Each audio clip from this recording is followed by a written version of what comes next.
Let's get it. What's going on, everybody? Welcome to the SchuZ Show. Hopefully you guys are having a great start to your guys' week on this Thanksgiving week. Now, obviously, if you're not in America, this does not apply to you, but happy early Thanksgiving to everyone who is in America going to be celebrating the holidays this weekend. We're good on audio. So we're going to get into today's show. Lots of stuff to get into on today's show. But as always, if you guys have any thoughts, comments, or topics for me to discuss, leave it in the chat. As well as, if you guys are tuning in on YouTube, make sure to smash that like button for me. I definitely appreciate that. That always helps with the show as well. So, Ring 4, excuse me. The Ring 4 card went down this weekend, and boy, did that deliver. And then on top of that, early hours this morning, Japan had a card go down, and that card also went down where Inoue is now, Takuma Inoue, I should say, is now the world champion once again. So lots of stuff to break down on today's show, but let's just get right to it. Ring 4 card, starting off with the main event. The WBC Light Heavyweight Championship of the World was on the line. David Benavidez, he defeats Anthony Yarde via 7th round TKO. Listen, let's just keep it real. This fight went exactly as I had planned. I said that when David Benavidez and Anthony Yarde fight got booked, that this was never going to be a competitive fight. Listen, Anthony Yarde is a good fighter, but I feel like he's just one of those really good contenders that's never going to be a world champion. And we saw it once again. The gap between David Benavidez and Anthony Yarde in that ring were night and day. There was no comparison between the two. David Benavidez was better than Anthony Yarde in almost every single way, and we saw that. It was a complete beatdown for 7 rounds until the ref finally stopped that fight. It wasn't competitive. And all due respect, Anthony Yarde's a very good competitor. He's a solid fighter, but David Benavidez is different. And that's really what I want to go on. For Anthony Yarde, I'll just point this out real quickly. Frank Warren came out and said this. Where would I put it at? I don't know where I put this at, but Frank Warren came out with a comment. I'm trying to see where I put this exact quote at, but for some reason it's not showing up in my notes. Oh, well. The point is, Frank Warren came out and he did say that Joshua Buatsi was going to have a fight potentially lined up with Anthony Yarde now. I should have this in my notes. Let me see if I can pull it up real quickly for you guys. I know there was an exact quote that came out just a little bit ago. There it is. I don't know why it's not showing up in my notes right now. There it is. Came in finally. All right. Let me repeat this now. So, in terms of Anthony Yarde, that's the only thing I'm going to talk about. They said it's a great contender. Here's the exact thing that Frank Warren spoke on about Anthony Yarde. What's next? He said he expects Joshua Buatsi and Anthony Yarde to happen in 2026. His exact quote is this: "That fight's there if it's there, but it's what's the value of the fight? What's the value of the fight now? It's a fight that if people still want to see it, we can put it on, but we'll see what happens." All right. Anthony Yarde and Joshua Buatsi is one of those situations where you probably missed the prime time for that fight to happen. You go back a couple years ago, Joshua Buatsi and Anthony Yarde was the fight to make at the light heavyweight division in British boxing. And for one reason or another, they crapped the bed and they didn't want to go make the big fight happen. And now you've allowed it to oversaturate. You've allowed it to a point where now it's just not as hyped up anymore. Is there still intrigue and interest in Joshua Buatsi and Anthony Yarde happening? Sure. Would it still be a good fight to be made, and especially where both guys are at in their career? Sure. But did you miss capitalizing on what would have been a mega fight in British boxing? Yes. And that's why I always will say, stop oversaturating fights. Get the deals locked in. When people want fights, make it happen. Stop allowing these fights to oversaturate. Stop letting them go on and on and on, and not just make the big fights happen. Yarde, Buatsi should have happened already. The hype is far dimmed down now than where it once was once upon a time. And we're in an interesting predicament now. That fight needed to get made a little bit ago. Now it's in rumor for 2026. It's still a good fight and makes sense for both guys next, but they missed the prime time for that fight to happen. But beyond that, let's get into David Benavidez. Man, when you watch David Benavidez, you're looking at somebody who has the ability to be the next face of boxing. Now, it's not a guaranteed statement I'm making right there, but David Benavidez, he has the personality, the branding, but he also has the fighting style and ability to be the next face of boxing. And he has the ability to do something very special in boxing. We've already seen him do great things at 168. He's at 175, already world champion. I think he'd give problems to the best guys at 175. But before he takes care of those guys, he's already negotiated a deal where he's going to move to Cruiserweight and fight Zurdo Ramirez for 2 of the belts, in which I think is going to absolutely demolish Zurdo Ramirez in the ring that night. And let's just be honest. When I look at David Benavidez, I'm looking at a man who I do believe could make a run at heavyweight one day. I'm not saying it's going to happen right now, but this man is still young. there is a legitimate chance that one day in the future, we're going to look at David Benavidez and we're going to look at a man who's heavyweight world champion. That's how special this man is. And if he can complete this run of dominating and putting on great displays each and every single one of these weight classes, how would you possibly deny this man of not being one of, if not the face of boxing of this generation? I know it's a bold claim to make, but there's only a handful of guys you could say that about. He is one of them. When you watch the way he fights, that is a bad, bad man. And I'll be honest, the Mexican Monster, having that monster in his name is perfect display and a perfect name for that man because he is a bad, bad man. He's a monster inside that ring. And I'll just be honest. If I'm pretty much anybody in boxing right now, I don't want to face that man.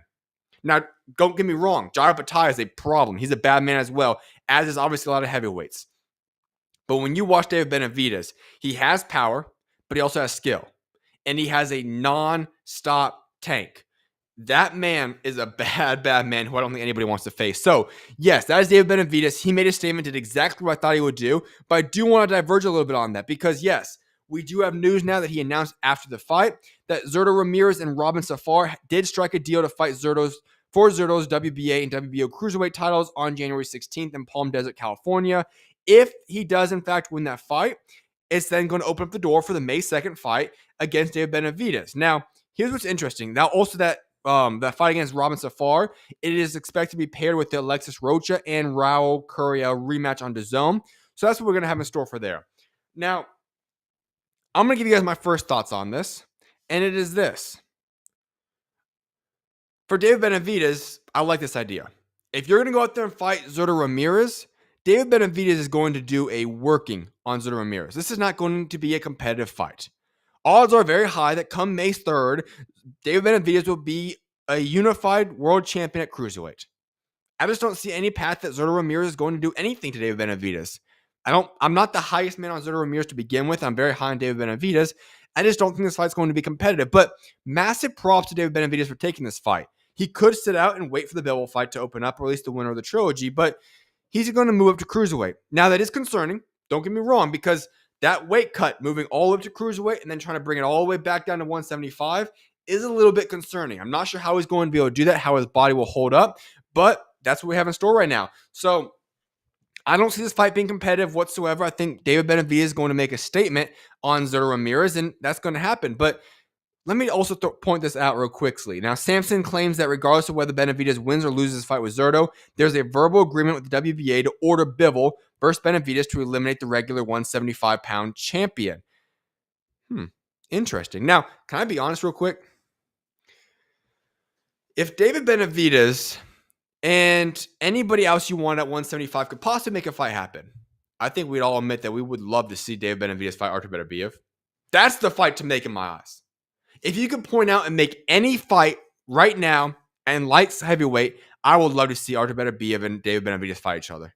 That would be potentially a fight of the year contender. I would love to see that fight. Now, other news as well as along the lines of David Benavidez is that Vergil Ortiz's manager, Rick Marigana, he suggested having Vergil Ortiz versus Boots Ennis as the co-main to David Benavidez versus Ramirez on May 2nd.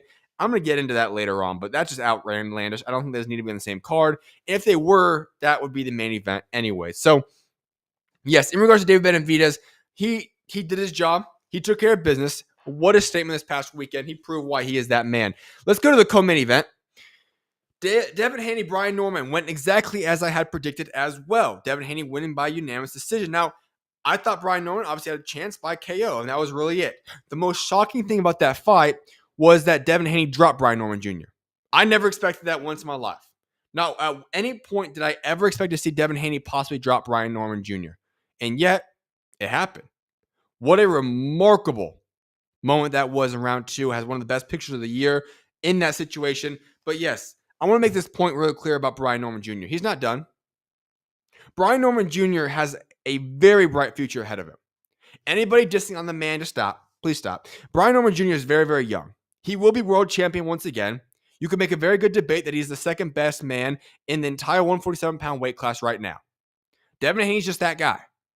It is what it is. Brian Norman Jr. will be back. He's going to be world champion once again at 147. Odds are quite high that he's going to be world champion at 154 one day. This is a man who's got a very bright future. It was a loss. He'll learn from it. He fought one of the best men in boxing. You move on. Do not get too down on Brian Nmomah Jr. yet. This man will be back. He's still a problem, and we will hear of Brian Nmomah Jr. for a very, very long time in the sport of boxing. So make that very clear. As for Devin Haney, it's time to cut the disrespect for Devin Haney. I don't care how you view him, and if you find him entertaining, let's cut the crap out. Devin Haney is now a 3-weight world champion at just the age of 27 years old. He's the youngest active world champion at 20 when he did that. He was the youngest undisputed champion at 23. He's a 2-division champion already at the age of 24. And now he's a 3-division world champion at the age of 27. This man is one of the most skilled fighters in all boxing. You cannot deny the fact that he's a pound-for-pound top 10 fighter. He has accomplished great things. He has a solid resume, especially for only being 27 years old. It is time to cut the disrespect. Stop letting your biasness get involved now and think, oh, he's not the most entertaining fighter in the world. I'm going to hate on this guy, and I'm going to act as if he's not that special. Listen, if you're going to be like that, let's look at the facts. Let's look at his resume. Let's see what he has accomplished. Because if you ask me, with what he has already accomplished in this sport of boxing, at the age of 27 years old, you can make a legitimate case that he already would be in the Hall of Fame if he retired today. There's a legitimate case for that. His resume at the age of 27 years old is Hall of Fame worthy. It's in that discussion. That's remarkable to say. And so let's stop just discrediting this man because you don't find him entertaining. That's one of the most foolish debates you could ever make. Because Devin Haney continues to fight some of the top guys, and he adds on to what is already a remarkable resume. And might as well just throw it in there as well. Devin Haney legitimately does have a chance at being one of the next faces of American boxing. He is just 27 years old. He has never lost in his career. Sure, you all want to talk about the Ryan Garcia fight. Well, he was on steroids, and that fight does not count. Devin Haney has yet to lose actually in a fight right now to his career. He's accomplished these great things. Let's stop the disrespect. Let's put some respect on this man's name because what he's accomplished in boxing is remarkable. So let's cut the disrespect on Devin Haney. He deserves his flowers, and it's time to stop the disrespect. Then we head over to this one. The 3 belts were on the line: WBA, WBC, WBO, Super Flyweight Championship belts. Jesse Bam Rodriguez, he defeated Puma Martinez via 10th round KO. Listen, y'all. Bam Rodriguez is generational. There's no other way to put it. This man has the ability to do some things inside of the ring that very few people have the capabilities of doing. He is one of the most gifted fighters that you can watch. If you watch Bam Rodriguez fight, you just realize that there is somebody in that ring that's just different than his peers. Nobody really compares to Bam Rodriguez when you see him in that ring. Puma Martinez was supposed to be this challenge to him. He's a world champion. He's accomplished great things. And nope, Bam Rodriguez walks up in there, beats him down the entire fight, then KOs him in the 10th round. There is no competition for Bam Rodriguez. His skill set is unbelievable. His power is unbelievable. His defense is great. There is not really a weakness in Bam Rodriguez's his entire arsenal, his game. This man is going to accomplish phenomenal things. Bam Rodriguez is already a top 5 pound-for-pound fighter, and it's only a matter of time until Bam Rodriguez is number 1 on the pound-for-pound list. There's no denying that. This man is just 25 years old. His resume is remarkable. He is going to become undisputed at 115. Odds are quite high he's going to do the very same thing at 118, and so on and so forth. When you talk about what this man is capable of doing, he has the chance. I know it's a big, bold claim to make, but he has a chance to put his name amongst some of the all-time greats in boxing when you look at resumes. That's what he's currently on track for. And when you watch Bam Rodriguez, he has the rare ability to be an elite boxer while also being a very entertaining fighter. He's one of the best in both those categories. And that's why he is special. And that's why I consider him a legitimate generational fighter. Because the way he dismantled Puma Martinez on Saturday was something that nobody really thought he'd do it to that extent. It was not a competitive fight. He was running through the man the entire fight until he beat him down, got him out of there. That's generational.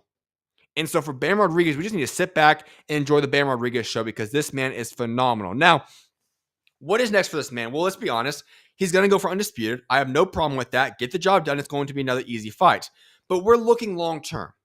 When we talk about Bam Rodriguez, we're all looking at what is that next big fight to make for the man. And let's be honest. I see so many people out there saying, I want Bam Rodriguez to go out there and fight Inoue. And I'll be honest with you guys. I just don't get it. I know why you guys want it. I know why people want it. It's 2 great names, pound top 5 guys, all that, yada, yada, yada. Okay. Naoya Inoue is going to fight 2 more times at 122. He's going to fight Escasio in December. He's going to fight Junior Nakatani sometime early next year. He's then moving up to 126. Bam Rodriguez should still be at 115 at that point in time. That would be a 3 weight class jump. And if you're Inoue, I don't think you're going to sit back just for Bam Rodriguez. And if you are Inoue as well, you're still pretty much in your prime. He'd be moving up 2 weight classes to fight him. The age is just too much of a gap between the two of them. The fight makes no sense. And I'll be honest with you. I love Bam Rodriguez, and he's a phenomenal fighter. I think he's even actually, you could make a debate, is a more skilled, better fighter right now than Inoue is. But Inoue is accustomed to the weight class. He could essentially be 3 weight classes bigger. The fight just is very unrealistic to make. I know the hype behind it, but it's so unrealistic. And here's why I'd say this as well. If there were no other mega fight for Bam Rodriguez, I would throw that out there as a possible possibility. But why are we skipping the mega fight that makes actually sense for Bam Rodriguez? The true mega fight for Bam Rodriguez is Bam versus Junto Nakatani. That's much more realistic. They are much closer in age. They're much closer in weights class. This is a fight that could actually happen. When we're talking about the fight to make for Bam Rodriguez, that big payday, that mega fight, it is Bam Rodriguez versus Junto Nakatani. Whether that happens in 2026, 2027, someday down the road, that is the mega fight to make for Bam. Not the Inoue one. The Inoue one just does not make a lot of sense. I'd highly doubt that fight ever happens. But we need to start shifting our focus on Junto versus Bam. That is the fight to make. Because one day that has a chance to be one of the top fights in all the world to make. Both guys could very legitimately be in the top 5 pound for pound. And you're looking at having one of the biggest fights in all boxing at that point in time. So if I were us, I think we should start looking back a little bit and saying, you know what? Let's stop all this hype and hoopla about Bam versus Inoue. And let's shift that focus to Bam versus Junto. That's the fight I want to see. I think that's the mega fight that both guys should be angling themselves for. For Junto, obviously post-Inoue fight. But that's what I'm looking at doing for these two guys. I want to know your guys' thoughts. So let me know what you guys think about that in the comment section or in the chat. Then the first fight, that was a world championship fight on Saturday's card. Abdullah Mason, he fought and defeated Sam Noakes via unanimous decision. What a fight that was. My goodness. Best fight on the card, no doubt about it. And I think Abdullah Mason made the biggest statement on Saturday as well. Why would you say that? This man is now the youngest world champion in all boxing, also the youngest world champion in American boxing right now, obviously. And what he proved on Saturday was exactly what I wanted to see in this man. We know you're skilled. We know you're talented. We know the future is extremely bright. But what can you do when you're going to go in there against a veteran pressure fighter that is tough as nails like Sam Noakes is? And we learned a lesson. We learned that Abdullah Mason does not back down. This man will go to war to win a world championship. We learned that this man is capable of hanging in there with a very, very good fighter, Noakes. And we learned that this man is legit. That's what I learned from Abdullah Mason. I knew the potential was there, but what I wanted to witness from Abdullah Mason was, does this man have all the keys to be able to be successful long term? And I think he proved that against Sam Noakes. And that's why I can confidently say this right now. Abdullah Mason is going to be the future of American boxing. When you talk about him becoming world champion at the age of 21 years old, we have to understand that this man is going to be a problem for a very, very, very long time. The skill set, all that is there. Obviously, there's some defensive liabilities there. He needs to improve on that. But he's 21 years old. He is going to improve drastically over these years. He's nowhere near his prime yet. And that's a scary sign. He is a world champion in one of the most difficult weight classes in all boxing at 21 years old. This man is going to be a problem and one of the biggest stars in boxing for many, many years to come. Yes, there's improvements he can make, but that's going to naturally happen for himself. When you talk about what I learned on Saturday about this man, it is that he's ready to compete with the best of them right now. Noakes is a good fighter, tough as nails, and a man that you don't really want to go in there and fight because he's going to go to war with you. And Mason said, you know what? I'm going to take on this fight with you. I will go to war as well. And he proved that, you know what? I can hang in there with the best of them for 12 rounds and still come out on top. I was thoroughly impressed by Abdullah Mason. He made a massive statement in my eyes in that performance. So hats off to that man. He solidified himself as the future of American boxing. Let's head over now into the other fight that kicked off the card. Vito Mielnicki, he defeated Nmomah in the 9th round TKO. Just going to keep it simple. This is exactly what I thought was going to happen. Easy win for Vito. He did his job. He's a very underrated fighter. Keep your eyes on him. He looked very, very good in that performance as well. Then I'm going to head over into what went down in the early hours of today out in Japan. The Nasukawa versus Inoue card. Boy, was this a good one. Going to kick it off with this. Tomoya Tsuboi, he fought Carlos Cuadras and he won by TKO in round 8. All right. If you're not familiar with Carlos, He now ended up retiring after the fight from professional boxing. But just to put it out there, this man is the WBC Super Flyweight champion. He retired with a record of 44-6-1. He shared the ring with Jesse Bam Rodriguez, Juan Francisco Estrada. He's fought Roman Gonzalez, so on and so forth. All right, I say all that information for you for this one reason. The youngster, Tomoya, he was fighting in his third career fight, and he absolutely put on a beatdown on Carlos Cuadras and won by TKO. That was a phenomenal performance by the kid. And it's a scary sight. You can confidently throw this man's name in the list as one of the next stars in Japanese boxing. What he did this morning shocked me. I thought there was a legitimate chance he could even lose that fight, but for him to go out there and dominate the way he did was a massive statement to make, and something that should be opening the eyes of every single fan out there in boxing, because what he did was phenomenal. Let's go to the co-main event. Raeese Aleem defeated Mikito Nakano by unanimous decision. World title eliminator, now Raeese Aleem, has positioned himself to be the eliminator for Angelo Leo, the mandatory for Angelo Leo. Listen, this fight was exactly as I expected as well. Raeese Aleem was the better boxer. I said that beforehand. Yes, Nakano is a very powerful man. He's a scary man in that sense, but it was a situation where Raeese Aleem is much more experienced than him. He's a better boxer, has more skill set, and a better tank. And he won that fight. The very first 3, 4, 5 rounds, you could say, was back and forth. You could make a debate. Nakano was winning some of them, so on and so forth. But then Raeese Aleem got the drop in round 10. He progressed the entire second half of the fight, was still with it, was doing a great job. And I think the scorecards read it pretty accurately. 115-112, 116-111, 118-109 might have been a little bit wide, but still, Raeese Aleem won that fight quite confidently, and massive props to him. The American went into Japan, got that big win, and now sets himself up for a good fight against Angelo Leo if that's the fight they want to go pursue. So Raeese Aleem did a great work this morning. Takuma Inoue defeated Tenshin Nasukawa by unanimous decision for the WBC Bantamweight World title. Inoue is now a 2-time world champion. He pulled off the big upset of Nasukawa. I was wrong. I thought this was the time, the moment for Nasukawa to go emerge and become that megastar in Japanese boxing. Now, he still is a superstar in terms of his personality and persona. Obviously, he has a kick-round pedigree. He elevated very quickly to world title stage and championship, and obviously, he didn't win this fight. And I think Inoue was dominating the entire fight. 116-112 on 2 of the scorecards, 117-111 on the other one. Inoue was phenomenal. The way that Inoue approached this fight, he wanted that world championship back. He wanted to fight much more so than Nasukawa wanted it. He was very, very powerful in this fight. He was aggressive. He was going to attack. Tenshin Nasukawa drained himself in the final second half of the fight. You could just tell his tank was emptied. And I think Inoue just was remarkable here. And so now it's interesting. At 118, if we want to throw Bam Rodriguez in there for next year, Bam moves up to 118 after he becomes undisputed. This is a fight you could make. Obviously, still has the Inoue name. And I think that would be a very fun fight to make. But massive hats off to Inoue, because that was a remarkable performance by him in this fight. I'm going to check on something real quickly, because I should be hopping on another show today. I'm just going to wait for we have confirmation for when I can go on there. But 1 second now.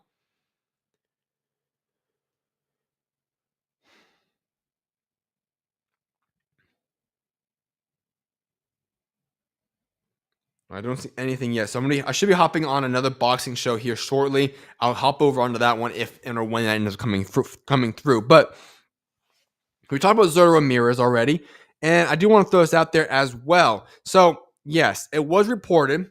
Vergil Ortiz's manager posted on Instagram that Vergil and Boots should fight on Cinco de Mayo as a co-headliner with David Benavidez and Zurdo in Las Vegas for a $103 pay-per-view price. I'm sorry. What?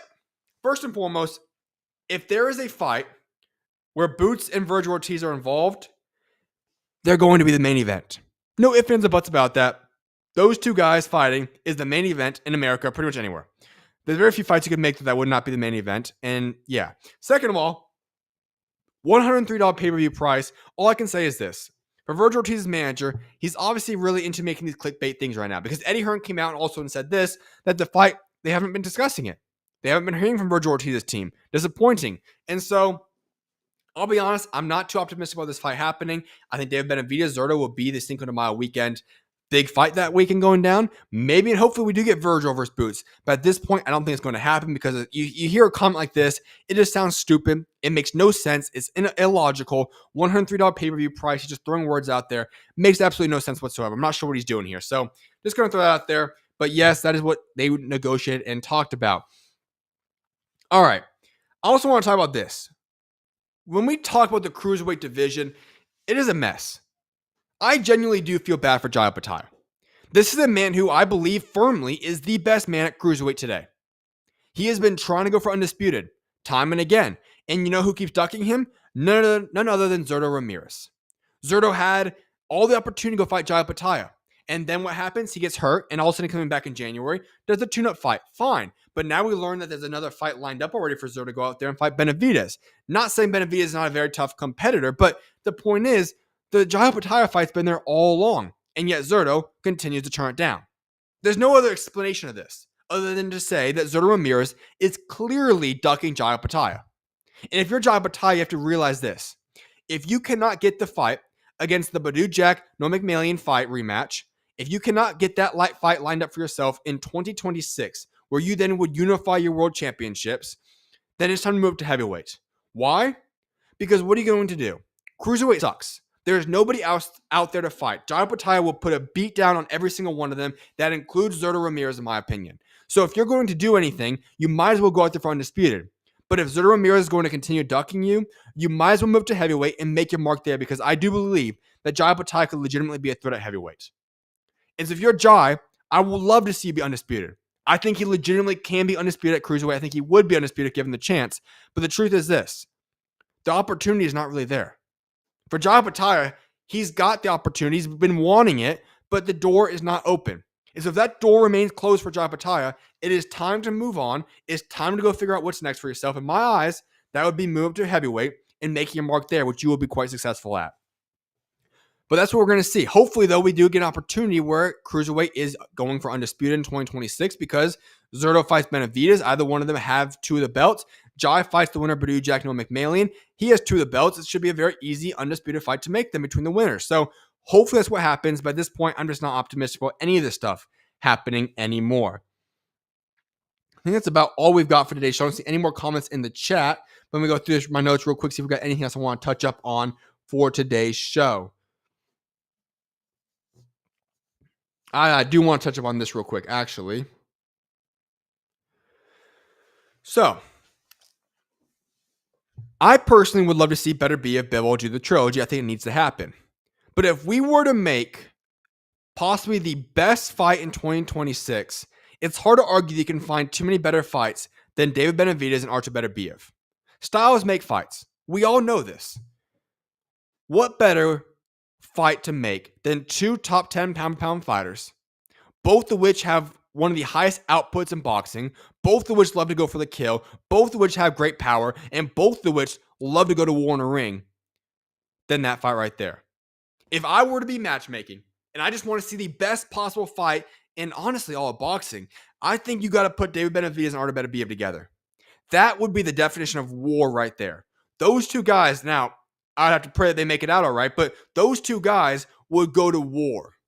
It would be one of the most incredible fights to watch in all of 2026, and I get it. Lots of opportunities for both guys. I'm not sure if it even happens, but if I were to make the best fight possible at light heavyweight, but especially even, let's say it, almost all of boxing altogether, I would love to see Benavidez Beterbiev. That is the fight to make. You're talking about a guaranteed war between 2 of the top fighters in all the world.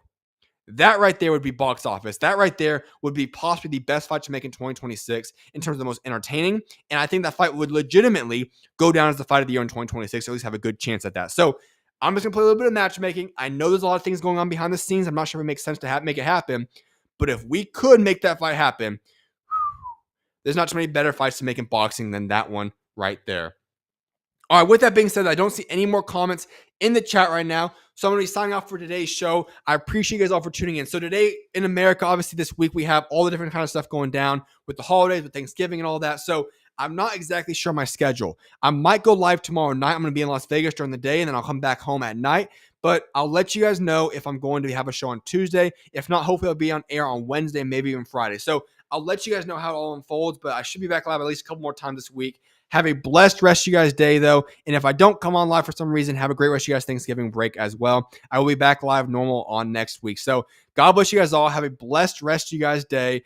I will see you guys back live shortly. May God bless you guys all. With that being said, SchuZ out. God bless y'all.